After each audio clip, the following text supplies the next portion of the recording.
चलिए, आप M Kumar mathematics classes नए साल मना लिए, फिर आज से क्लास स्टार्ट कर रहे हैं।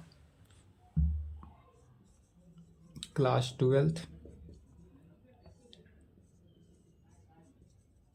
5 तक हुआ था। लेक्चर 6 जहाँ तक चल रहा था उसके आगे ही चलना है। रिलेशन एंड फंक्शन चल रहा था, चैप्टर 1 रिलेशन एंड फंक्शन।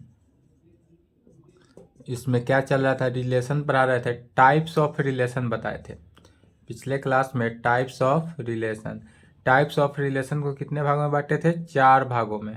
पहला रिफ्लेक्सिव रिलेशन, दूसरा सिमेट्रिक रिलेशन, तीसरा एंटी सिमेट्रिक रिलेशन, और तीसरा तक एंटी सिमेट्रिक रिलेशन तक पढ़ा चुके थे। चौथा है ट्रांजिटिव रिलेशन, चौथा नंबर में लिखेंगे transitive relation. Transitive relation Hindi इसका कहते हैं ट्रांजिटिव रिलेशन का संक्रामक संबंध। क्या कहेंगे? संक्रामक संबंध। ट्रांजिटिव रिलेशन क्या है? तो अब तक जितने पढ़े हैं, जैसे कि रिलेशन पहला रिफ्लेक्सिव रिलेशन में क्या था कि यदि एक्स का रिलेशन एक्स के साथ हो। सिमेट्रिक में था कि एक्स का रिलेशन वाई के साथ है, तब वाई का रिलेशन भी किसके साथ? एक्स के साथ हो। अब यहाँ पर देखना है क्या कि सिमेट्रिक किस तरह ही चलता है। यह रिलेशन जो है वैसा रिलेशन जो सिमेट्रिक और ट्रांजिटिव के लिए एक्स का रिलेशन वाई के साथ, यदि एक्स का रिलेशन वाई के साथ हो एंड वाई का रिलेशन एक्स के साथ, ध्यान समझेंगे क्या होना चाहिए कि पहला जो एक्स एलिमेंट है इस एक्स का रिलेशन वाई के साथ हो एंड साथ साथ वाई का रिलेशन एक्स के साथ हो, देन तब यदि वाई का रिलेशन जेड के साथ, यदि एक्स का रिलेशन किसके साथ? वाई के साथ एंड वाई का रिलेशन जेड के साथ, देन तब एक्स का रिलेशन किसके साथ? जेड के साथ होना चाहिए। ट्रांजिटिव रिलेशन कहता है कि यदि हमारा एक्स का रिलेशन जो है वाई के साथ हो एंड वाई का रिलेशन किसके? जेड के साथ हो, देन तब उस कंडीशन में एक्स का रिलेशन जो होगा वह किसके साथ? जेड के साथ होगा। तो इसी को डिफिनीशन लैंग्वेज में लिखेंगे।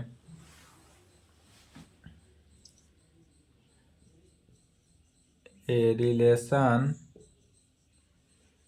Are defined on set A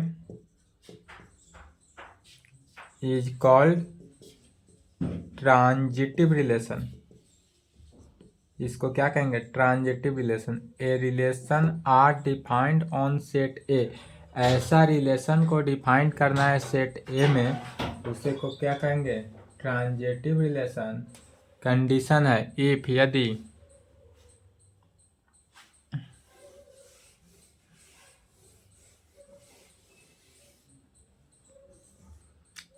यदि क्या होना चाहिए? एक्स का रिलेशन वाई के साथ एंड वाई का रिलेशन किसके साथ? जेड के साथ। यदि हम एक्स का रिलेशन वाई के साथ हो एंड वाई का रिलेशन जेड के साथ हो, देन तब उस कंडीशन में एक्स का रिलेशन जेड के साथ होना चाहिए। क्या होना चाहिए? यदि एक्स का रिलेशन वाई के साथ एंड वाई का रिलेशन जेड के साथ हो, देन तब उस कंडीशन में एक्स का रिलेशन जो है वह किसके साथ? जेड के साथ होना चाहिए।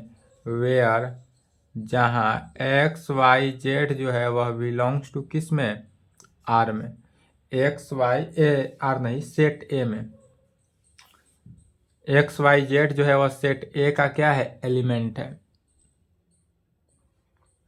डेट इज कहने का मीनिंग हुआ कि यदि if X Y belongs to R में, यदि हमारे पास एक्स वाई एलिमेंट जो है वह आर में हो एंड वाई का रिलेशन जेड में हो, वाई का रिलेशन जेड में हो, देन तब उस कंडीशन में एक्स का रिलेशन जेड के साथ क्या होगा?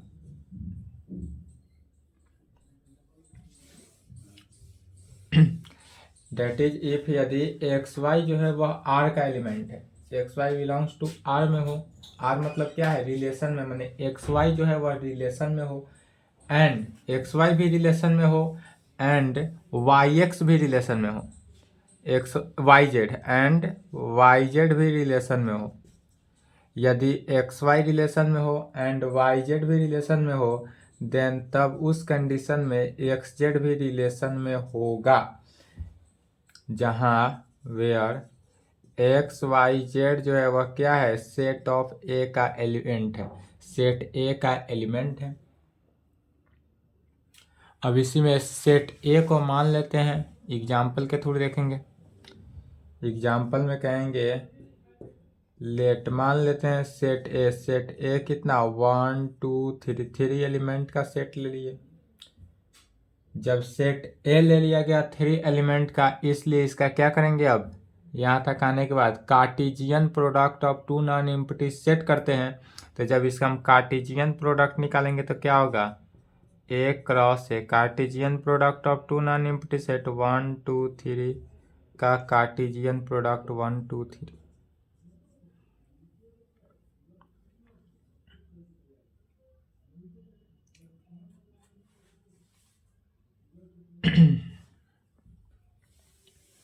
इसका भी एग्जाम्पल समझ लेना है, बाद बाकी सभी प्रकार होगा।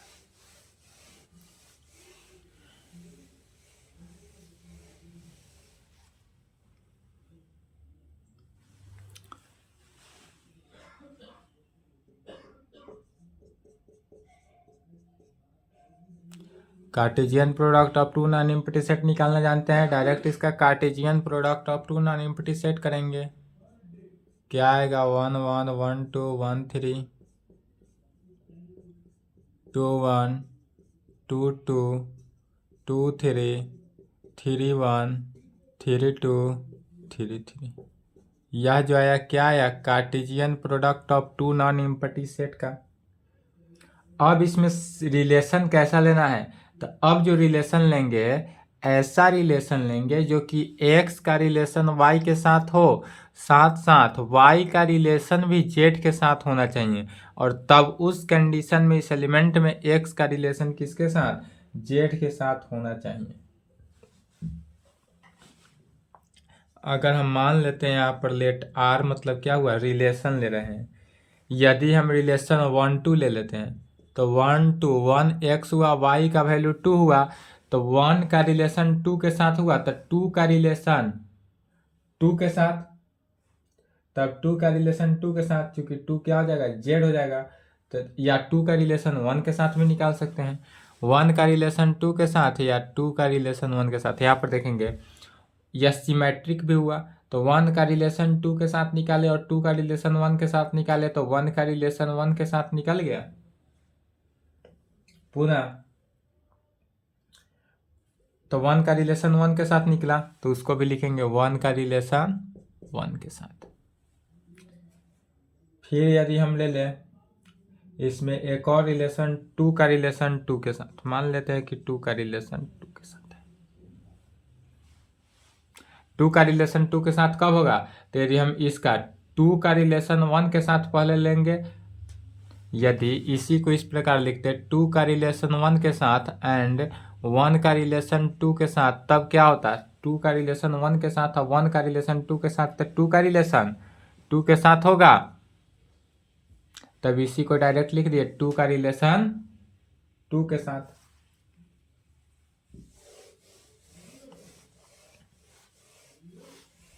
बस यही देखना है किसका रिलेशन कैसे हुआ, क्यों हुआ। तब यहाँ पर 2 का रिलेशन किसके साथ, 2 के साथ ले लेंगे। तो चूंकि R जो है वह सबसेट है Cartesian product of two non empty set का, यह जो Cartesian product of two non empty set मिला, इसका क्या हुआ, सबसेट हुआ। R माने क्या हुआ, रिलेशन, तब कहेंगे रिलेशन जो है सबसेट हुआ Cartesian product of two non empty set का। चूंकि R जो है वह सबसेट हुआ किसका, Cartesian product of two non empty set का, इसलिए कह सकते हैं कि R इज ए क्या हुआ, रिलेशन ऑन कहाँ पे, सेट एक, R is a relation on set. यह R का जो रिलेशन हुआ वह कहाँ पे, सेट ए पर होगा। चूंकि कैसे हुआ, तो यदि हम यहाँ पर देखेंगे 1 2 जो है 1 2 का रिलेशन आर में है, माने 1 का रिलेशन 1 2 बिलोंग्स टू आर, इस तरह से लिख सकते हैं 1 का रिलेशन 2 के साथ है, तो इस 1 का रिलेशन 2 के साथ इतना लिखे, या इसी को 1 2 बिलोंग्स टू आर लिख सकते हैं। तो 1 का रिलेशन 2 के साथ है, एंड साथ साथ 2 का रिलेशन 1 के साथ है। 1 का रिलेशन 2 के साथ, 2 का रिलेशन 1 के साथ, दिस इम्प्लाइड, तब इस कंडीशन में क्या होगा कि 1 का रिलेशन 1 के साथ होगा।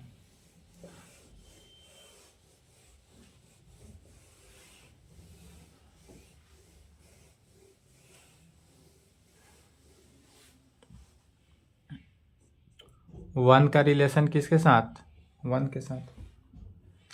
यही यदि इस प्रकार से कहे 2 का रिलेशन 1 के साथ, तो जब 2 का रिलेशन 1 के साथ हुआ एंड साथ साथ 1 का रिलेशन 2 के साथ हो, तब उस कंडीशन में दिस इम्प्लाइड 2 का रिलेशन किसके साथ? 2 के साथ।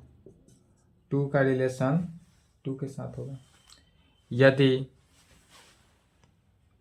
1 का रिलेशन 2 के साथ ले एंड 2 का रिलेशन 2 के साथ ले, तब तो या तो कंडीशन सेटिस्फाइड है 1 का रिलेशन 2 के साथ या 2 का रिलेशन 2 के साथ, तब क्या होगा 1 का रिलेशन 2 के साथ होना चाहिए। 1 का रिलेशन 2 के साथ होना चाहिए।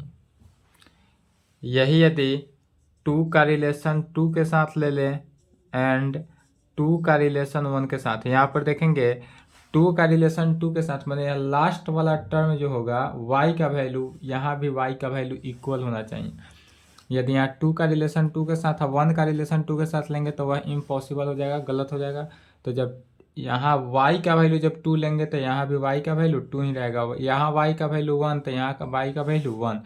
तो यदि हम 2 का रिलेशन 2 के साथ लेते हैं एंड 2 का रिलेशन 1 के साथ लेते हैं, तब इस कंडीशन में क्या हुआ 2 का रिलेशन 1 के साथ होगा। यह जो हुआ 2 का रिलेशन किसके साथ? 1 के साथ होगा।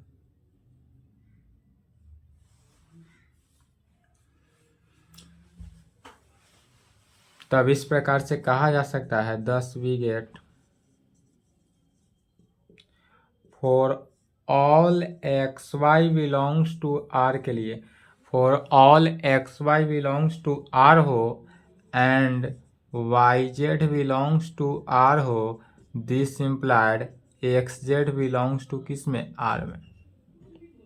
यहाँ से क्या पाते हैं कि यदि x Y belongs to R, माने x Y belongs to R कहने का मीनिंग हुआ क्या कि यह एक्स का रिलेशन वाई के साथ है and y z belongs to R, माने वाई का रिलेशन जेड के साथ है। तो जब एक्स का रिलेशन वाई के साथ हो और वाई का रिलेशन जेड के साथ हो, तब उस कंडीशन में एक्स का रिलेशन वाई जेड के साथ होता है। एक्स का रिलेशन जेड के साथ। जब यह कंडीशन को सेटिस्फाई करे तब कहेंगे हैंस, इस कंडीशन को जहाँ पे सेटिस्फाई किया वहाँ पे कह देंगे hence R is transitive relation on set. अब यहाँ पर जो आर हमारा transitive relation on set A में आया, यह कैसा हुआ? ट्रांजिटिव रिलेशन को दर्शाया। ट्रांजिटिव रिलेशन, यहाँ तक लिखे, यही था ट्रांजिटिव रिलेशन। इसीलिए कल इसको नहीं बताए थे, लंबा वीडियो चल गया।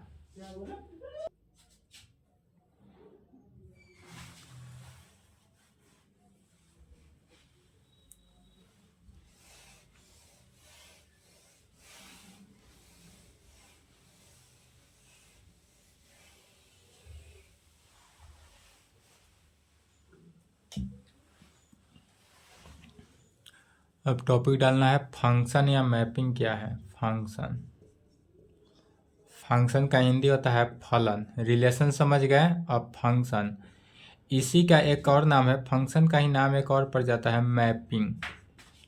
तो क्वेश्चन में फंक्शन दिया रहे या मैपिंग दिया रहे, बात क्या हुआ? सेम हुआ। तो फंक्शन या मैपिंग जो है वह दो सेट में होता है। यदि कोई सेट ए ले लिया जाए, सेट ए और एक सेट बी ले लिया जाए, दो सेट में ऑलवेज फंक्शन होता है किसी भी फलन का।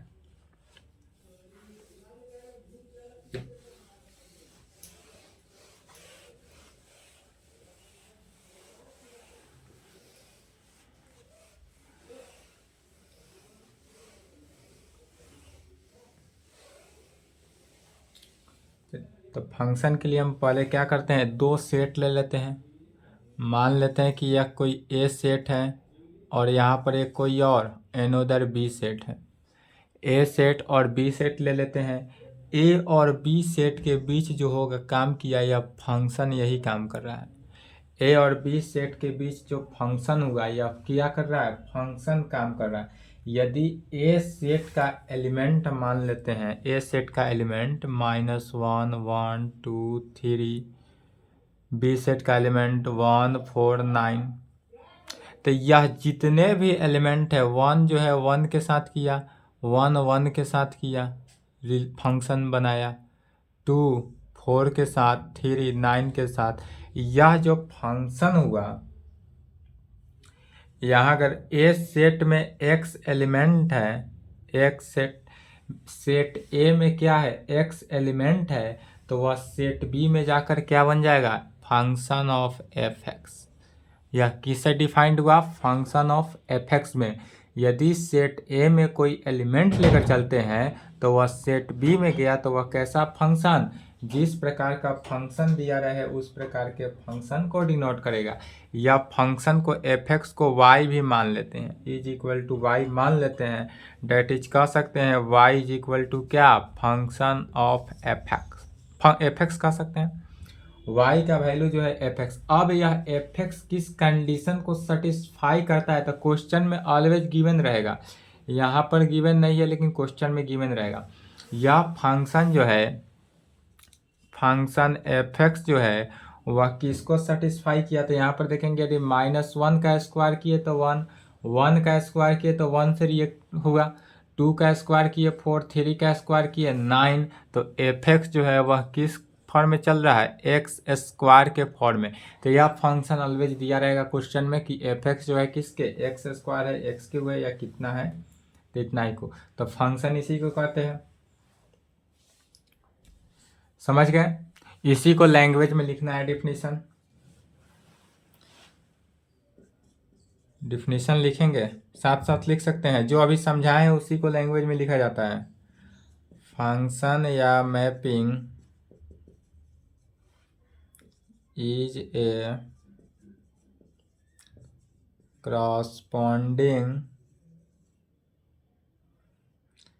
या रूल, क्रॉसपॉन्डिंग ना करके क्रॉसपॉन्ड्स कहेंगे, ठीक है, या रूल विच क्रॉसपॉन्ड्स आर या more than one element of set A with unique element of another set B. This fact is denoted by, क्या कहेंगे, फंक्शन या मैपिंग जो है इज ए क्रॉसपॉन्ड्स या रूल विच क्रॉसपॉन्ड्स आर या more than one element of set A. Set A का one element या one से अधिक एलिमेंट के साथ वह क्रॉसपॉन्ड अपने रूल के हिसाब से काम करेगा। किस में, तो another set B. This fact is denoted by, और इस पूरे फैक्ट को किस प्रकार से डिनोट करते हैं, तो देखेंगे फंक्शन एफ मैप्स, इसको सच डेट नहीं बोलेंगे, मैप्स बोलेंगे। फंक्शन एफ मैप्स किस में, ए टू बी। माने यह ए टू बी कहने का मीनिंग क्या हुआ कि यह फंक्शन जो है सेट ए से सेट बी में कार्य कर रहा है। यदि हमारा फंक्शन सेट बी से सेट ए में कार्य करता तो f maps B to A लिखा जाता। ठीक है, तब फंक्शन जहां से कार्य करेगा, जिस तरह से कार्यरत होगा उस प्रकार लिखेंगे। यहाँ पर चूंकि हमारा फंक्शन जो है किधर से सेट ए से सेट बी में कार्य किया तो f maps A to B लिखे। यही यदि फंक्शन बी से ए में कार्य करता तो f maps B to A लिखा जाता। फिर कहेंगे इफ यदि x belongs to set A, x जो है वह क्या है सेट ए का एलिमेंट हो, then f x belongs to B, तब फंक्शन एफ एक्स जो होगा यदि x जो है वह एलिमेंट किसका सेट ए का एलिमेंट है, देन तब एफ एक्स जो है वह किसका सेट बी का एलिमेंट हुआ। उसी को लिखा गया, जो समझाए फिगर सेम फिगर को ही लिखा जा रहा है। एंड वी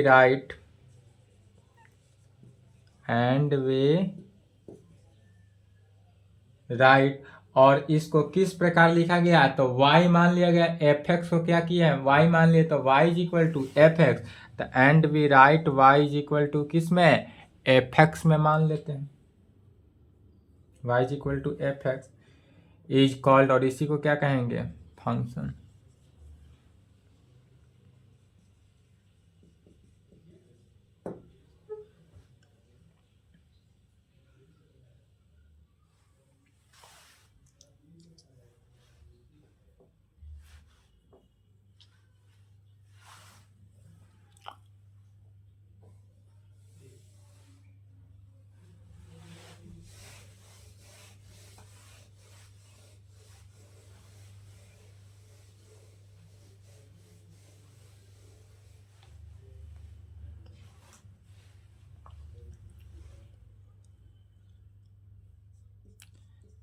कहेंगे in the function y is equal to किस में एफ एक्स में, इन द फंक्शन यदि हमारा y is equal to f x जहाँ x इज कॉल्ड, अब यह जो y is equal to f x जो फंक्शन हुआ यहाँ पर x जो है वह क्या है इंडिपेंडेंट वेरिएबल है और y जो है वह डिपेंडेंट वेरिएबल हुआ। y डिपेंडेंट वेरिएबल और x इंडिपेंडेंट वेरिएबल क्यों हुआ, तो चूंकि x जो है वह अपना मन से जो भी वैल्यू रखेंगे, यहाँ x के जब हम चाहे तो 4 लिख सकते हैं, 5 लिख सकते हैं, 5 लिख सकते हैं, जो इच्छा हो लिखने की वो लिख सकते हैं, लेकिन सेट बी में कार्य करेगा तो किस पर, यह f x is equal to x square के रूल को देखकर ही फॉलो करेंगे। यह डिपेंड हुआ तो डिपेंड सेट बी जो है वह डिपेंड हुआ, सेट बी किस पर डिपेंड हुआ तो f x is equal to x square पर डिपेंड हुआ, बट सेट ए जो है क्या हुआ इंडिपेंडेंट हुआ, तो कह सकते हैं x is called independent variable, independent variable and y कहें या एफ एक्स कह सकते हैं, y कहें या एफ एक्स, y को ही तो एफ एक्स कहा गया, y या F x is called dependent variable. यह जो होगा वह कैसा वेरिएबल होगा डिपेंडेंट वेरिएबल होगा, कहाँ पे तो विच डिपेंड्स ऑन एक्स पे, यह एक्स पे ही डिपेंड हुआ, dependents which depends on x, यह जो है एक्स एलिमेंट जो है उसी एक्स पे ही वह डिपेंड होगा।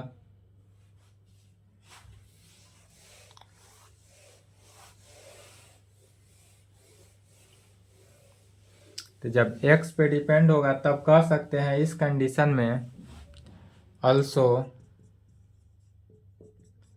in the function y is equal to f x, यदि हम इस कंडीशन में कहें also in the function, किस function y is equal to f x जो हमारा फंक्शन हुआ, यहाँ पे इस फंक्शन में यदि एफ एक्स जो है क्या कर रहा है बिलोंग्स टू सेट बी, यह एफ एक्स जो है वह किस में सेट बी का एलिमेंट है, सिंपली भाषा में समझेंगे एफ एक्स क्या है, तो एफ एक्स जो है वह सेट बी का एलिमेंट है, तब इसी को कहेंगे is called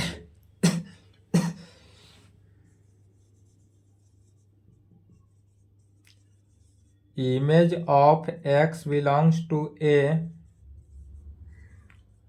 under the function f and x belongs to set a is called pre-image of fx belongs to किस में, सेट बी में। चलिए यहाँ पर क्या कह रहा है कि यदि हमारा फंक्शन इतना है तो इसी को कहते हैं is called image of x belongs to set A. यह जो एक्स एलिमेंट हुआ, यह एक्स एलिमेंट जो है वह सेट ए का इमेज बनाता है, और एफ एक्स जो है वह क्या करता है, प्री इमेज बनाता है। माने सेट, अगर कोई फंक्शन सेट ए से सेट बी में गया तो वह क्या बनाया, इमेज बनाया। जब ध्यान से समझेंगे, जब भी कोई element set A to set B जाए तो वह जो गया वह क्या करेगा, इमेज बनाएगा, और जब सेट बी से सेट ए में आएगा तो वह प्री इमेज बनाएगा।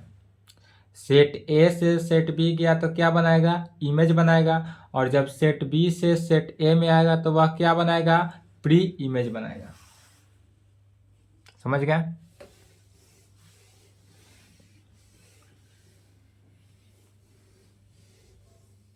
चलिए यहां लिखे तो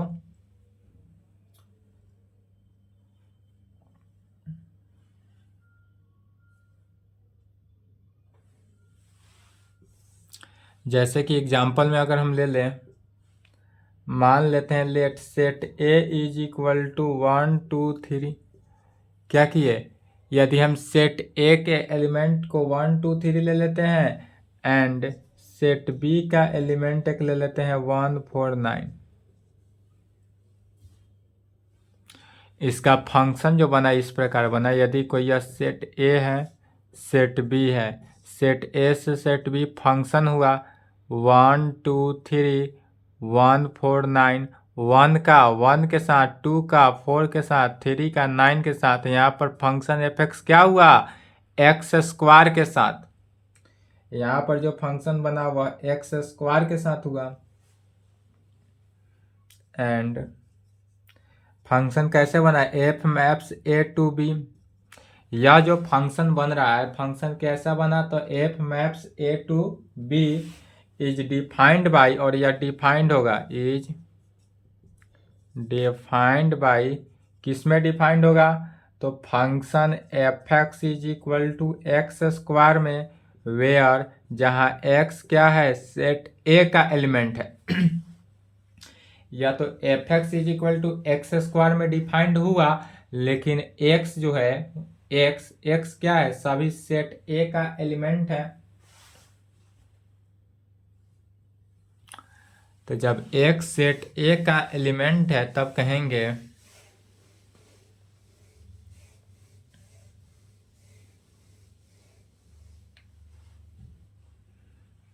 हियर, यहाँ फंक्शन एफ एक्स दिया हुआ है एक्स स्क्वायर, वेयर जहाँ एक्स बिलोंग्स टू क्या कर रहा है, सेट ए में।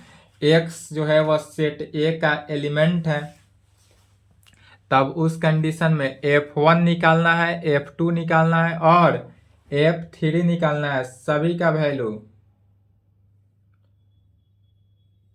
या यदि फंक्शन -1 भी एक ऐड कर देते हैं ताकि आपको इजीली समझ में आए।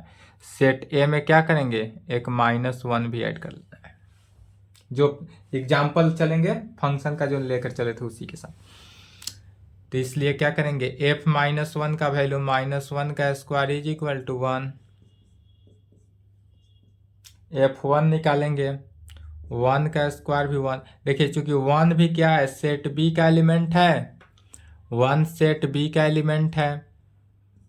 f2 निकाले, 2 का स्क्वायर 4, 4 भी क्या है, सेट बी का एलिमेंट है। f3 निकालेंगे, 3 का स्क्वायर 9, और 9 क्या है, सेट बी का एलिमेंट है। तो जितने भी फंक्शन को किया सब सेट बी के फंक्शन सेट बी में था।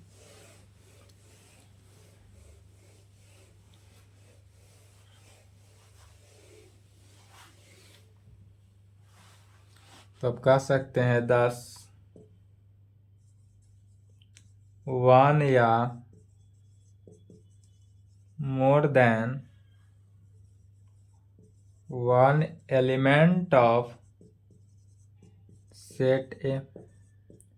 कहने का मीनिंग क्या हुआ कि 1 या मोर देन 1 एलिमेंट, एक एलिमेंट या एक से अधिक एलिमेंट जो होगा वह किसका, सेट ए का होगा, जो क्रॉसपॉन्ड करता है कहाँ पे, with unique element of set B, जो सेट बी के एलिमेंट, एक यूनिक एलिमेंट करने का मीनिंग क्या हुआ, एक ही एलिमेंट से क्रॉसपॉन्ड किया, माने सेट ए का दो एलिमेंट सेट बी के एक ही एलिमेंट से क्रॉसपॉन्ड कर रहा है, उसके बाद सभी एक दूसरे से ही क्रॉसपॉन्ड कर रहा है।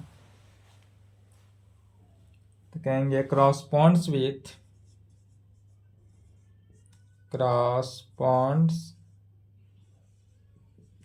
With unique element of set. क्या हुआ, corresponds of unit element with unique element of set B, या सेट बी के एक ही एलिमेंट के साथ क्या कर रहा है, क्रॉसपॉन्ड कर रहा है, और किस फंक्शन से कर रहा है। तो यह जो क्रॉसपॉन्ड किया हुआ एफ मैप्स किस में, f maps A to B में कर रहा है।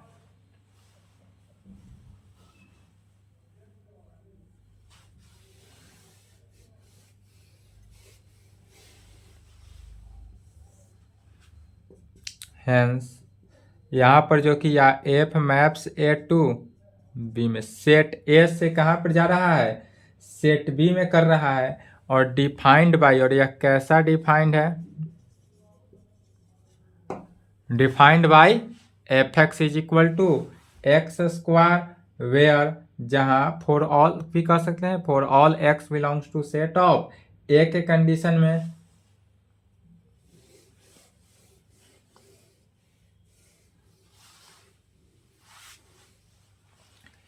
Defined by f x is equal to कहाँ पर, x square for all x belongs to set ए।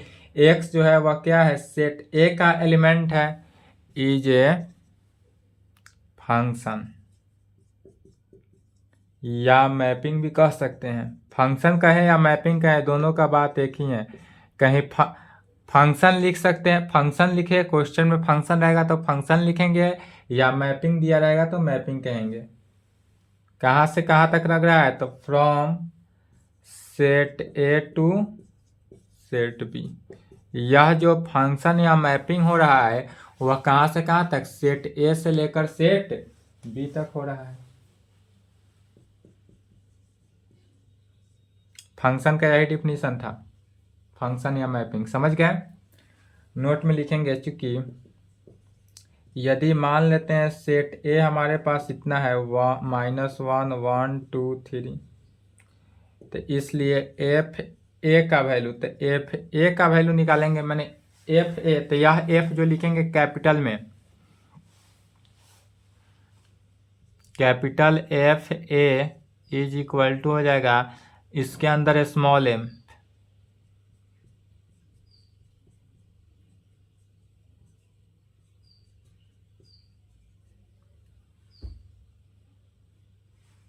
और फंक्शन ऑफ एफ -1 का वैल्यू कितना, 1 1, जो वैल्यू निकला उसको लिखेंगे 1149, 1149। और जहाँ 1 1 जो दो एलिमेंट सेम एलिमेंट मिल जाए उसमें एक एलिमेंट लिखते हैं, इसलिए यहाँ पर क्या हुआ, एफ ए का वैल्यू जो है चूंकि दो मिल रहा है तो क्या करेंगे, एक ही लिखेंगे 149।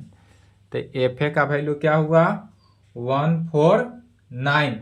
तो जब एफ ए का वैल्यू 149 हुआ, इसलिए यहाँ से क्लियर हो रहा है कि एफ ए जो है वह क्या है, सबसेट है सेट बी का, चूंकि सेट बी में भी 149 एलिमेंट है, तो सेट बी का एलिमेंट देखना है। सेट बी में भी 149 एलिमेंट, 3 एलिमेंट है, और एफ ए का भी वैल्यू निकला किसमें, 149 का। इसलिए कहा जा सकता है